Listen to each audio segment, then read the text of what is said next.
Hello and a very good morning. Namaskaram to everybody who's joined us here for this special event.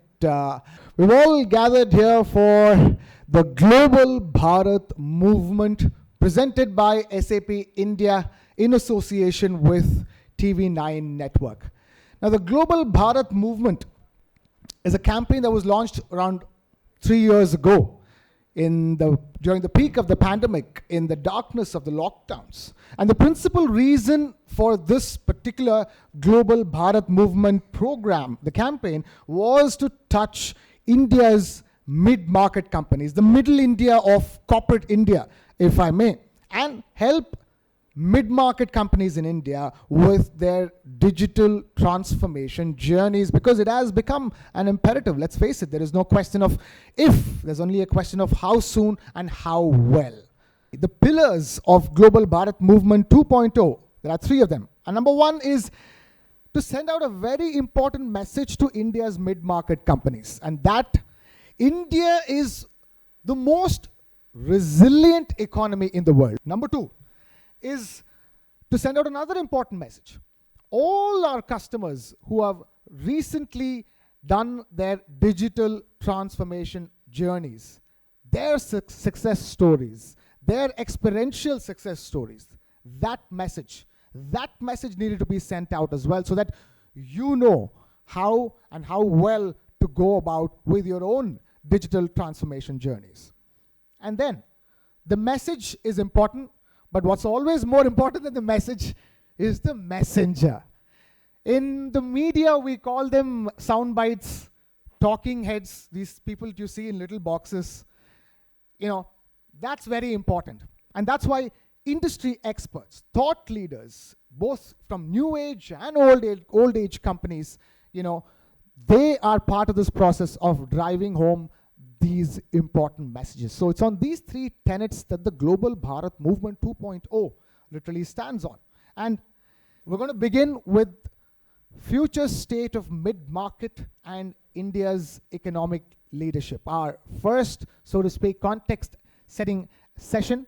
And for that, I'm going to invite on stage, ladies and gentlemen, please put your hands together for Mr. Vinod Palakil, Regional Director, SAP India. Global Bharat Movement is SAP's ode to Indian businesses that withstood this global shock and also came out extremely reliant. So what we are doing, like what Krishnan mentioned, is we kicked off this global roadshow in Bangalore. We finished Vizag, Hyderabad, and now we are in Kochi.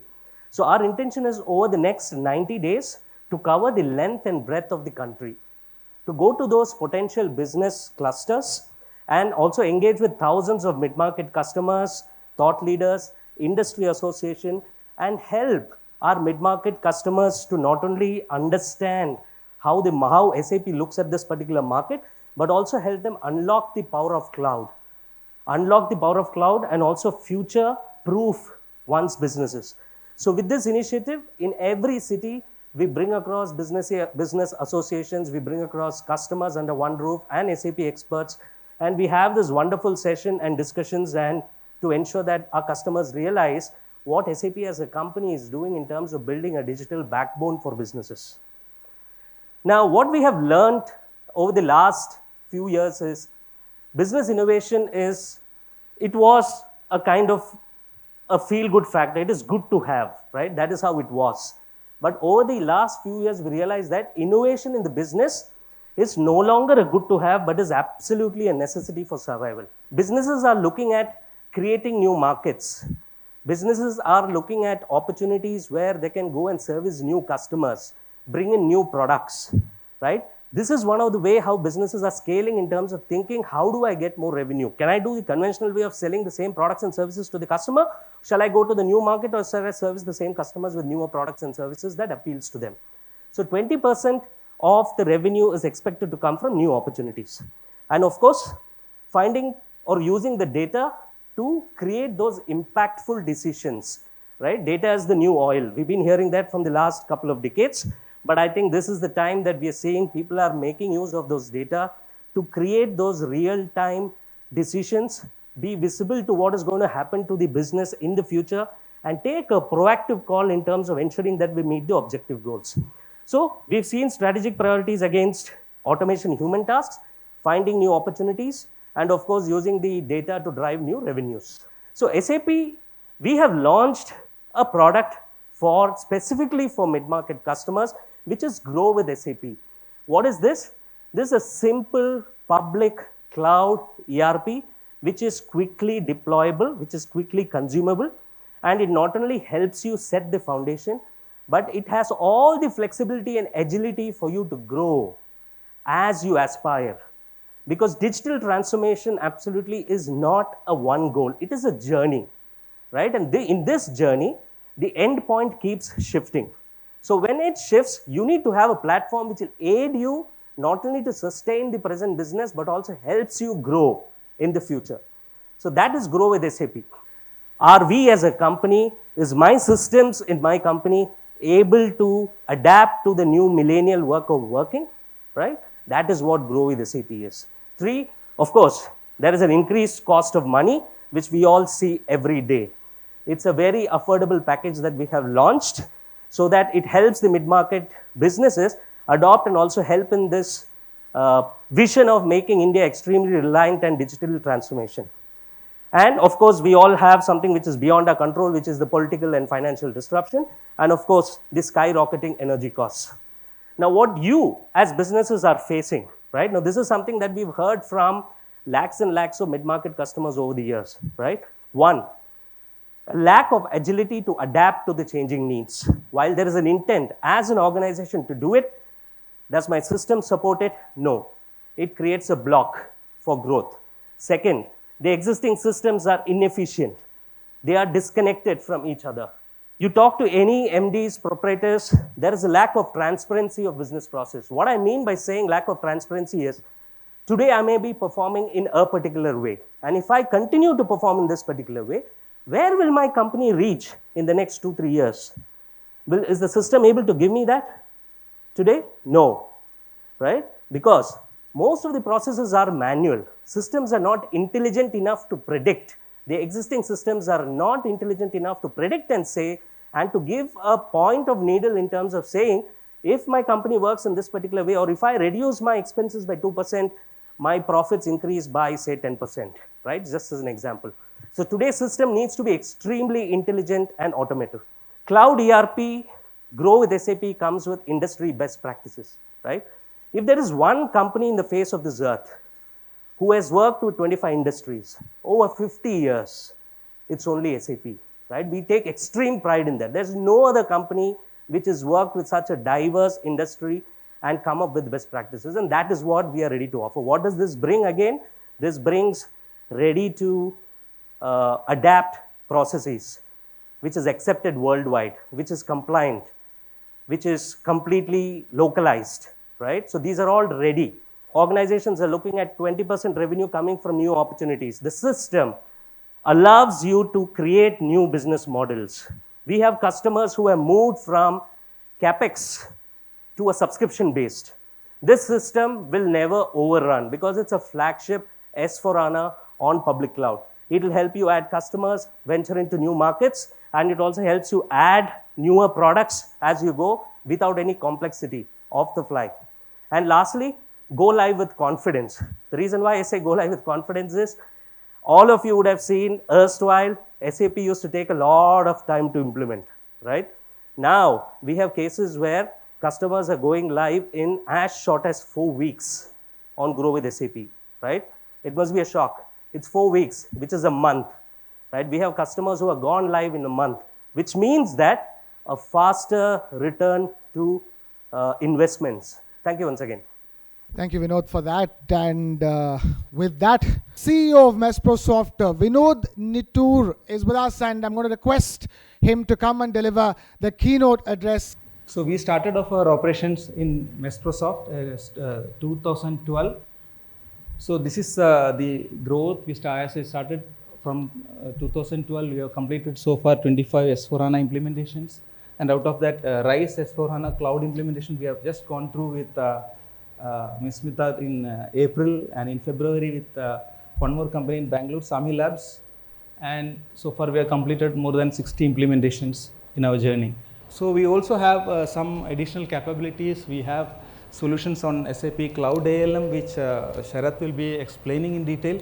And we also have built up over the years solutions in optimized MRP, electronic batch records, dynamic machine scheduling, and smart foundries, etc. These are all helping our customers improve their efficiencies. With the SAP S/4HANA Cloud, these all things has become much easier. There were days when we have done this type of things, like it was so difficult to implement. You remember that we have, somebody might be knowing about BlackBerry, integration with BlackBerry was a very tough scenarios of those days. Today we have the digital core with your public cloud. The entire integration has become easy. And I remember those days when we had a complete supply chain automation, where the trucks would come automatically based on the dispatch delivery done. I was in Belgium. We were working for a company, and then there, if somebody makes the trucks, everything should be coming automatically based on the completion that is how it used to work. That type of delivery automations we have done, but those days we had to take a lot of hardships to get these type of integrations done. Okay. Today with this digital core and the cloud architecture, everything has become much more easier and much more affordable to all the mid-market companies also. When I am talking of those type of work we have done, it was for a very large enterprise.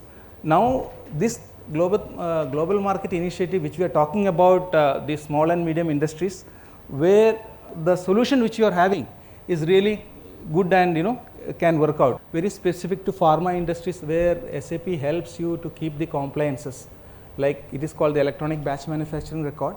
Because in a typical manufacturing pharmaceutical industries who are working on this or on a compliance based industry, you will know that you require 200-300 pages of paperwork for each batches. It is completely eliminated. Not only that, it is already interfaced with all the machines and your laboratory information systems and your shift notes, and all the deviation processes are captured electronically and brought into the system, so that your audit becomes free. Because we can see nowadays the cost of liability is much higher. In fact, there is a news, I think yesterday or day before yesterday, I can't recollect, that there was some recall from 2 pharma companies in India from the US market. So those type of things can be completely eliminated. So these are all the areas within the manufacturing, like engineering, factory automation, history, as-built histories, and supply chain procurement. All this part can be completely integrated with the S/4HANA Cloud.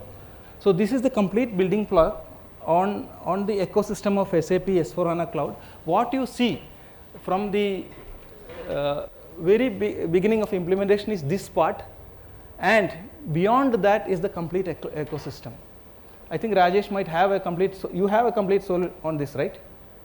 Probably yes. So we will be, what I was talking is, there is a product engineering and operations, manufacturing intelligence execution, digital manufacturing executions, and environment, and S/4HANA Cloud is the base for the whole journey for you. Thank you. That's all from my side. Thank you. Thank you, Vinod. The second Vinod for the morning, for that, CEO of Maestrosoft. Time now for a panel discussion. The theme for the panel discussion is succeeding with technology for the long term with sustainable growth. Ladies and gentlemen, please put your hands together for Smita S, CIO, Parayil Food Products, requesting her to please take the stage. And then we have Mr. Madhusudan Gupta, Managing Director, Radha Electronics, ladies and gentlemen. And we also have Mr. Vikas Agarwal, Managing Director, R&N Agarwal Sons. So I want to understand, through the pandemic and out of the pandemic, has your views on digital transformation changed? See, still I am very much surprised, like still we are with the words of pandemic and COVID, everything. We should have moved much further. You should leave all these things. There was an impact, as everyone knows, but I never think like industries who are into the current running, they'll never stop, right? Mr. Madhusudan Gupta, talk to us in terms of your views on technology as a space and how it affects your sector per se. So it's like a long time back you talked about WhatsApp, messaging, things like that. Now that became I think I could see everybody probably could checking their own WhatsApp messages and what's happening in the background. So that's what I'm saying. The AI is going to be I mean, the newer edition. This is probably just the beginning of the AI innovation. What I would say.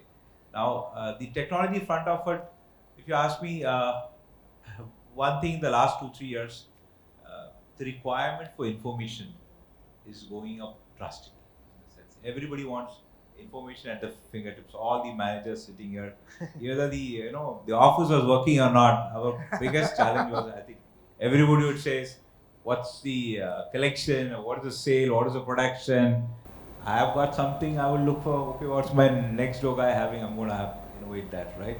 So the transformation is bringing a lot more challenges in the industry. I mean, specifically, I'm into the IT trading and services, and of course green energy. So the information availability and that's bringing a lot of challenges, in the sense the customer wants more, because you give some information, he says I need some more information. So this innovation is what is going to keep us going, and it's not going to be ending anytime. Because isn't it, when it comes to succeeding with technology, which we are discussing, what is the, how do you approach it? If I were to put that in one word, I would probably put simplicity and ease at the forefront of any technology. To go back to taking information, as children we all used to using 32 cycles of encyclopedia, and we had to run through the pages to indexes to find a particular information. Today that become easier because we can just speak it out and we get the information. From any technology point of view, the ease at which you can extract something is what drives innovation.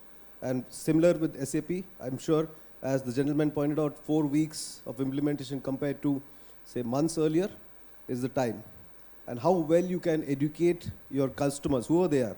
Every product, every service has a client, and the ease at which the client can understand what you intend with as less leakage as possible is what will drive innovation in the future. Long way to go, isn't it, Smita, when it comes to AI, because people should not get misled by all the headlines and all the talk surrounding it. They have to focus on their own personal digital transformation journeys and with respect to their companies, isn't it, Smita? Would you agree with that? See, technology never stops. If it is with respect to a business, adopt to the latest technologies. Otherwise, your business will be sidelined. Go with as the caption which Vinod was saying with respect to SAP. Grow with SAP. SAP always comes with such beautiful captions. My SAP experience started long ago itself. And everywhere what I have seen is that software, it just changes your business. That is what I have seen always with respect to SAP, and they knows very well, like I preach a lot about SAP also. Initially, when we go with any kind of systems, most of the companies, what they tell us is they don't have any data. Management, they don't know what is happening with respect to the business. People, if you ask something, people will bring different kinds of figures, in which company cannot depend on. And if the company has to grow further, somewhere they have to rely at a single point, and they should depend on some good data. So in my experience, always the system which we are implementing, it always helped with lot of these kind of things, integrations, everything it helped, in fact. One point I would like to add here, this 2 months implementation, all credits to Maestrosoft. It's just like the team which came along with that, especially Vinod and Shyam. Their knowledge, in fact, it's what that helped. And it's a very good planned, like we planned months before itself, before we start all the operations, and great support from SAP also with respect to that. So, talk to us about, where do you see technology, trends moving towards in the next decade or 5 years? Everything is going to come slowly into a single platform. You would see the data is, it'll collect multiple data from multiple things. It's not just with your business application. It could be anything. It will just keep collecting data and make it presentable to you. So you can actually use it from a businessman point of view. So I see that's going to be a one point of solution. It's not just financial data. It could be marketing data. It could be. So 5 years down the line, the connection, it's not just connectivity with your data. It could be an IoT. It could be automations, everything, factory, machines, Everything would get onto a single platform. Each day what is happening in the flow with respect to the product also, and what is happening with respect to that in the market, everything. That is why we are investing on this software, right? So each and every data plus whether producing here or producing there or producing somewhere makes the part. I wanted to ask you as well the same thing. That is very industry specific for you. If I were to talk to us about trends that you foresee, within your industry, within your particular subsect of the industry. Let's say for the audience to understand curtain cloth, for example. Now 10 years back, 15 years back, when you used to shop for a curtain cloth, you would go to a store which had all these huge reels, and then you'll say, I need, say, X meters, and then depending on the stock, you would pick it up. Now that entire industry has shifted from retail point of stocking to the manufacturer point of stocking, or at least maximum at distributor point, which has brought down the inventory cost for the retailer, which has made the entry barrier much lesser. Many people have entered the industry because now all they do is catalogs. And catalogs maybe say 1 lakh, 2 lakh, 5 lakhs, 10 lakhs, and they can enter the industry. So from this has all happened because technology has enabled it to happen. You can know from each setting here that the Bombay Center depot has so much stock of so much inventory, real time. So my general manager, he logs in when he has a requirement to the SAP system or system that the company uses, and then exactly tells you that so much meters is there, so much meters you can expect in transit by so-and-so point in time, coming from so-and-so depot.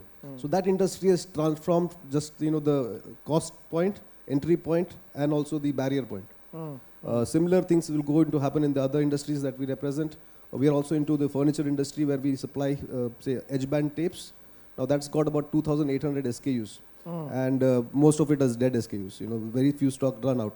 Now that still runs on the retail point of stocking, which may also change once you go back to the using technology at the production point. Tell us, in terms of your all, the specific industries that you deal with, how you witnessing technology transform the way it's done. One thing in the last 2-3 years is the movement to cloud. Fine. The information is moving to the cloud. That has made a lot of difference for me. In the sense where the office is working, not working, it became a second question. The server is down, the net is working, or my people sitting at home could work on it. So what radically changes when we started moving the whole thing to the cloud. One big difference which made to me is I could source people to work from me sitting at different parts of Kerala or India.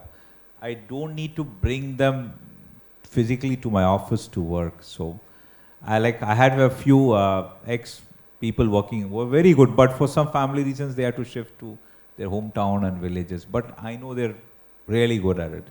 So best thing was I moved to cloud, shipped on my laptop with all the security features. I said, okay, you're on now, fine. So they're sitting at home, they're managing their family, but at the same time they're productive.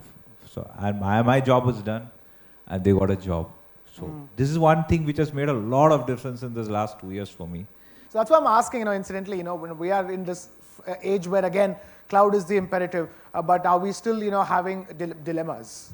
If I were to ask Smita that. It depends on what you want to be into the cloud. It depends upon companies to companies. If it with respect to infrastructure, or if it with respect to your ERP data or anything. It depends on what you want to host. And I'm a person who believes anything, if you see, we all confidentially believe if you do some transaction, everything, your OTP, everything is in fact exposed itself.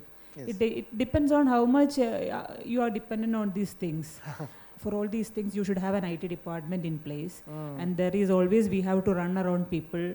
People will not stay. These kind of things are, in a way, it is all eradicated if it is to cloud. Obviously, there are risks, but for that, you should understand what is the safest part, how to protect it from cyber things and all. You should have a good knowledge on that. Right. That kind of things is required, but it is safe. So coming to that, a lot of people still think being on the cloud is actually being in the cloud.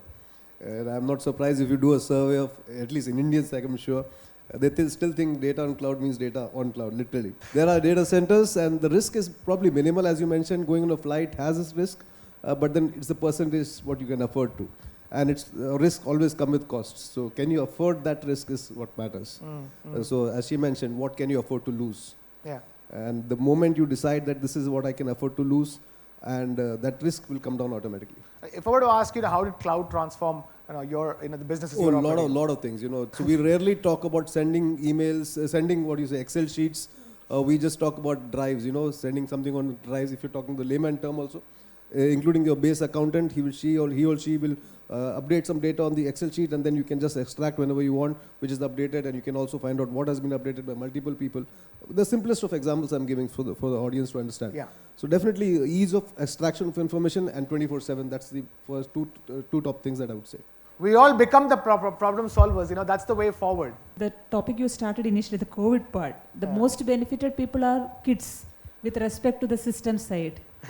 Now they all are very good knowledge. They all have good knowledge base. Talk to us about the challenges that we face, for as businesses in mid-market companies, and at the same time challenges to digital transformation per se. Being into business, business people will always make use of these kind of situations. With respect to collection of money, today you'll have some excuse, tomorrow you'll have some other excuse. With respect to business especially. Earlier we have faced it, in fact, like especially if it with respect to fashion industry and all. Obviously, food industry will always survive in these kind of situations. But if it with respect to fashion industry and all, it was deeply hit and we all were under issues.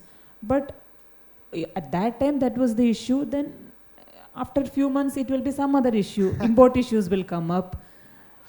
Raw material issues will come up. So many problems were there at that time in fashion industry. Right. Yeah. Tell us about the challenges that you're facing, with respect to digital transformation. At the same time, in the so-called post-pandemic world, where pandemic is not the issue, that's all over and done with, but we have new challenges to deal with, which is like sort of like a leftover of what happened during the pandemic. Digital transformation, of course, has speeded up during this pandemic because there was a necessity to do that. But post-pandemic, challenges are there. Like a couple of people, I would say, don't want to move out on the field anymore. So that's one industry where we are facing. People would like to sit in the offices and work, or sit from home and work when they're. And the post-pandemic requires a customer wants to see you again. He's not been seeing you for a long time. It's like today we are going to have an event after so long time, right? Okay. So the customer wants to see your face. It's just for the comfort of seeing. It's not that anything is going to happen. The transaction would have happened. He has decided whether to give the order to you or not, or whatever, collection, jo bhi hai. That discussion is already behind us, man. But he wants to see you. So in the post-pandemic, the biggest challenge is moving the manpower back to the field again. Is what I see is happening in the industry. I don't know about you, but yes, the comfort of sitting at home has happened. Talk to us about the opportunities that you are witnessing, with digital transformation and with your business per se. Customization is going to be key, and if digitization can help that, to get the customization across to the customer at the retail point within the shortest span of time, that is going to be the key for this particular industry for me. All right. And with that, I'm going to thank Vikas and Smita and Madhusudan. Thank you so much for for joining us for this panel discussion. Ladies and gentlemen, big round of applause. An address on public cloud, a gateway for mid-sized companies to start their digital journey. Public cloud. And to do that, may I please invite Mr. Rajesh Nayak, pre-sales lead, SAP India. Considering SAP has been in the business of making ERP for other businesses for the last 50 years. And gone are the days when ERP used to be a pipe dream for a lot of bigger customers saying they want to do an entire ERP transformation, right? It used to take implementation life cycle of around an year and a half, and then SAP used to be implemented. But with the advent of cloud, it has really democratized everything. So what we are providing as a part of Grow with SAP is S/4HANA Public Cloud ERP, which is a true SaaS cloud ERP. All right. So what do we have here? We have a process coverage across different processes of your industry. Right? Across different processes of your industry, we are bringing in the best practices that we've learned through the last 50 years. Right? And what are we giving you? We are basically giving you a shop floor to top floor integration of ERP. What do we provide? We basically provide a defense in-depth architecture.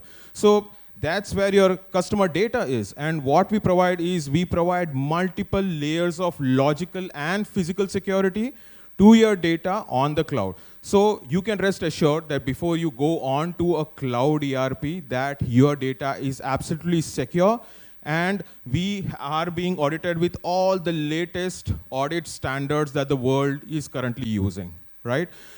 So how do I, now, we know that, we run on the industry standard best practices with this particular ERP. So how can companies get on with it? So what we have out here is something called as a digital discovery tool, right? So what happens is, once, let's say, you decide to, do your digital transformation of your ERP, right? So a partner like, Maestrosoft out here would basically come to you, and they will study your business processes, and they will basically use this digital discovery tool, a digital discovery assessment tool, to basically find out what are the best practices that would be needed as a part of your business, right? So they will basically show you this particular tool. They'll basically select the best practices that you need. And let's say you want to basically know more about these best practices, right? So you also get access to this particular tool. Now, let's say, when we do our, the business process study for all the customers, right? There's always 80% fitment, right, of most of the best of the business processes. But there's that elusive 20% where, which possibly might be a differentiator in your business, or possibly something which is not standard to the actual industry itself. So what you can do? So in that case, what we provide is a two-line of customizations. We provide a no-code customization and a pro-code customization. So our ERP is flexible enough to probably get that particular, a field into a certain screen, right? A field or a field into a certain API. So we can easily get those done in the system without writing any code into the system. You can just basically add a field and just save it and roll it out to the business users. It's that easy. So what we provide is an embedded program line, so that you can write your own logic, all right, by making sure that the digital code does not get impacted. So that way your digital core remains totally clean, but you also have your customizations embedded over and above the digital core, right? And let's say, today, you are basically looking at the SAP best practices, right? And you have started a journey on your degree of differentiation. And you have already adopted the best practices provided by SAP, but you are looking at something more. For example, let me give an example, like a dealer management system for a consumer products industry, right? Consumer products always look for that secondary sales data. What's happening post, the distributor, they basically sell it to the distributor, and then what's happening after that. So they want that secondary sales information. So you can probably build up that dealer management system on something that we provide called as the BTP, a business technology platform, wherein you get a whole lot of smart services, both no-code as well as pro-code, all right? And you also get these increasing services like AI, ML, which you can leverage over and above your digital core. There are 51 countries which are localized in SAP, right? So 51 countries where you can easily expand your business processes, and you'll be able to even leverage SAP for the local compliance of it, right? And then the way the SAP, the business processes are designed, it can cater to multiple industries as well. So you don't need a separate product for a different industry. It's the same box wherein different industries can work in the same box itself, right? It can leverage various different business processes to run all the industries. So we have customers from who are running real estate, professional services, as well as manufacturing in the same S/4HANA public cloud, right? So it's very versatile, and it will let you grow without limits. Since you are adopting only the best practices, we are trying to go with a more fit to standard approach. So there'll be a speed in the way you implement it. We are talking about a typical timeline of around only 4 weeks. We are not talking about years here. We are not talking about months out here. We are talking about weeks here. So within a typical timeline of 4 weeks, you'll be able to adopt ERP, right? And what it also provides is predictability, because now you know what you are basically going for, right? What are the best practices you are going for? and what is the timeline of the project. It brings in predictability to your SAP implementation project as well. So that way, you'll be able to easily adopt ERP into your business. As well as you can even go to learning. There are a lot of free learning courses here, which helps you get introduced with SAP, how SAP works, how S4HANA public cloud works. There are a lot of free learning courses there. You can definitely take advantage of these learning courses. My name is Rajesh. I'm signing off. It's time now to talk about intelligent spend management. And to talk about intelligent spend management, I'm going to invite, ladies and gentlemen, please put your hands together for Mr. Nikhil Kamath, Director ISBN, to do the honors. We all know during pandemic what had happened, right? There was a huge freight cost increase. No one had a visibility where that ship is or the vessel is. And it led to a lot of demurrage costs, detention charges, many other issues which happened. How can I streamline my entire export supply chain? Because it's a customer facing thing, right? And this is where if I'm producing food processed products or many things which I have to go export, and as we grow in Kerala from an export perspective, some of the challenges we see is we need an ocean freight provider first. How many of them are there really? I mean, there are the big ones, but can I get a freight forwarder? Can I search it out? I want to do this location. Can I do it in real time, right? Instead of going to Google. I will just show you the system where you can have this complete view, right? Now, how do I track after it goes out of my SAP system? Is there is a source location and there is a destination. Can I have a real-time visibility of where my ship is? Let's say I'm just taking an example of ocean freight. Can I see where it has reached in real-time basis? Can I know what are my milestones? Is if it is multi-port, it is going to go on to another port before it goes to the final destination. Where has it reached? What was done? And all that information. Apart from that, I also need to look at some of the information. Yeah, just hold on here. So what is the total information about my shipment, which is getting transmitted? And then end of the day, material traceability or let's call it sustainable supply chain has become very important. Everyone wants to know, especially when you export, and even in local scenarios, right? What was the source, right? Where it came from? Can you trace back to that source, right? And this is where, right from your raw material suppliers to whatever process goes through it, right? Can I have a complete view of it? When it came, can I see that? Can I recall at certain process, certain areas of it? Is something which has become supply chain part of it from a vendor perspective. I'm procuring raw materials or many other materials which goes into my manufacturing or food processing or any other thing, right? This is where, if you look at it, I do have again a manual way of interacting with them, but why not have a system where I can send this in real time to them and I get a visibility to it, right? So for example, I would like to send the purchase order online. I can get the services. If most of the times I also do a lot of asset management and a lot of services around that. Now I want to send out the service order online, get the service entry sheet captured online. If it's components and goods or even raw materials, I can get that. And then even do the invoicing part. Now, we all know we are moved to GST invoicing from the government of India is already allowed, right? How do I ensure I become paperless? Again, a factor from a sustainability perspective, right? So this is where I can give an online remittance information to my vendors so they know they are paid on time. And if I'm working with MSME vendors, I have to pay them in 45 days also. How do I ensure that gets paid? Because that invoice has to be accurate. So this is where I interact with them in real time. So how does this vendor collaboration system look like? We saw the material traceability, we saw the earlier part. So as you can see, your vendor typically gets a portal like this. There is an activity feed of how many purchase orders they have received, again their aging purchase orders and all. So if I go up a little bit, there is a mobile app also. And as a vendor, I can also see, open up the orders and work on one of the orders, create order confirmation, shipping notices and invoices on the fly, right? And this is all tightly integrated to your backend systems. The vendor can see the entire purchase order, they can create order confirmation, shipping notice, invoices. There is a messaging chat window also, as you can see in the bottom.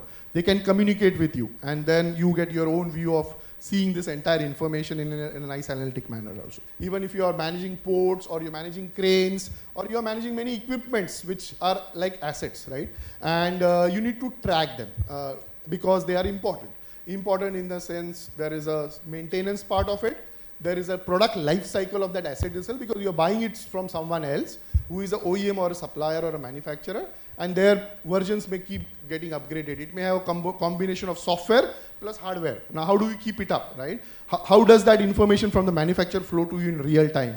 So this is where this is all about collaboration between manufacturers, vendors, engineering team, and this is just an example, service providers and asset operators, right? In terms of how do you manage that asset. And we already have seen a use case coming from Government of India where they wanted to put their assets on lease, right? Or they wanted to use with an asset as a service kind of scenario which they are doing it. Now, why can't company do it, right? And this is where we have this platform which allows you to collaborate across the supply chain of the entire asset lifecycle, right? If I have installed that asset at a particular location, I can see that in real time, which on the map itself, I can see where this asset is, right? If I put IoT sensors on this, I can know whether that asset is functioning or not. It can send me real-time alerts. And this is where we will go to the monitoring part of it. So if you click monitoring, yeah, if you see here, there would be a lot of alerts and all which will come in if I have put in sensors on this asset, telling me that I have to act on those alerts, right? Yeah, so as you can see, there can be different alert types which can be thrown from the IoT sensors also. If you scroll down, these are the typical indicators coming from my sensors put on the asset, which I can track at one single location. Yeah, these are the top 4 priorities we have been hearing in the market from a lot of our customers, most of it driven through some targets, like we spoke about export policy coming in from Kerala. So a lot of these states having specific targets based on the nature of industry they work in terms of their GDP growth as well. So thank you very much. Thank you, Mr. Nikhil Kamath. Last part of this special morning edition of the Digital Innovation Roadshows in Kochi, and it is the ALM session. And to do that, I'm going to invite Mr. Sharat Shashidra, Director ALM of SAP India. Ladies and gentlemen, please put your hands together for Sharat Shashidra. We come from the application lifecycle management solution. Many of you obviously would have leveraged or used SAP Solution Manager. Now that's the kind of system that cannot sustain this kind of growth, and hence will need something which is easy to use, a SaaS solution, which is out of the box, ready to consume. And that's something that we provide with SAP Cloud ALM. Here, what we are really providing is an end-to-end application lifecycle management, starting with your implementation. And you did hear Rajesh speak about the DDA, where you would do your scoping. So that's the beginning, where you're obviously looking at your as-is, and then looking at the to-be. And then here, you would be able to bring that asset right into SAP Cloud ALM. It becomes a starting point. And by the way, SAP Cloud ALM is already available to you as part of your entitlement. There's no additional cost that you need to pay. You just need to request for your SAP Cloud ALM on your SAP for Me. It takes about 15 minutes. That's how fast we are. 15 minutes later, you would be able to access and start using the system. There is capabilities that we have OEM'd as well. So, for example, if you're implementing an SAP S/4HANA public cloud system, there you would have SAP S/4HANA test automation tool embedded with it, which will help you in your test automation. But we do understand that you will need testing, which will need to be done for your whole range of SAP applications. So one of the things that we have done is we have OEM'd with Tricentis. It's a leading test automation solution. So you get licenses of Tricentis as well as part of this ALM portfolio. So you're able to actually integrate your Cloud ALM into the Tricentis solution and run your testing. Here, you would have the best practices straight away available through our central cloud infrastructure. You can consume that best practices inside of Cloud ALM. And as you conduct your fit to standard content and start having your workshops, you may capture requirements. And those requirements, again, you can capture within Cloud ALM and orchestrate your application lifecycle management, right from your design, your build, your test, and finally your deployment. So that's the entire lifecycle that we have. And then, like I said, the Tricentis integration will help you in testing. If it's SAP S/4HANA public cloud, then there is already a built-in test automation tool that you should leverage, wherein you also get automated scripts to run your upgrades or your, let's say, your implementation scenarios. And what we've also done is we've deeply integrated into SAP's BTP solution. So therein, whatever process automation you would need. For example, you have credit blocks while you're having your regular business operations. And then to remove those credit blocks, potentially you might have automated those processes, or you might have manual processes around that. And those could be built as part of your BTP build business process automation, and you can call out from within Cloud ALM. What we are also doing is we are actually trying to build potentially self-healing kind of systems. That means, let's say you face an issue And if you have built these process automations, you could actually trigger them proactively. And then what happens is those corrective procedures can run automatically and then solve those problems as well. So these are advanced use cases. Again, for all of this, the integrations are there and you can just straight away start using them. Many of our customers have started using. What we've also added is a couple of new things just in the last couple of months. We've brought in a data transformation center within Cloud ALM. That means that whenever you're embarking on that journey and you also want to look at aspects of data transformation, those are capabilities that we have brought in into Cloud ALM.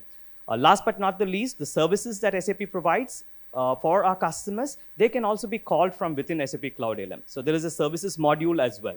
This is the process management piece. So again, you can check out the various processes that are there, cutting across all applications of SAP, whether it's S4HANA, or you're looking at success factors, or if it is ISBN and so on. So all of them will come under one single hood, and then you can actually really see what's happening, cutting across all your landscape. So you get a central infrastructure, you get to see your errors, and you can, like I said, create process automation chains behind, which will help you in really solving these potentially in a proactive manner. So again, with that, I would close my session and have a great rest of the day. Thank you. All right, and with that, we have come to the end of the Global Bharat Movement Digital Innovation Roadshows presented by SAP India in association with TV9 Network and our local partner Maestrosoft for the Cochin edition. Thank you all of you for joining us and being a part of this. A big round of applause for all of you who've taken time out to come this morning here at the Gateway Hotel Marine Drive in Cochin. Thank you so much. This is Krishna Kumar signing off. Meet you soon. Thank you.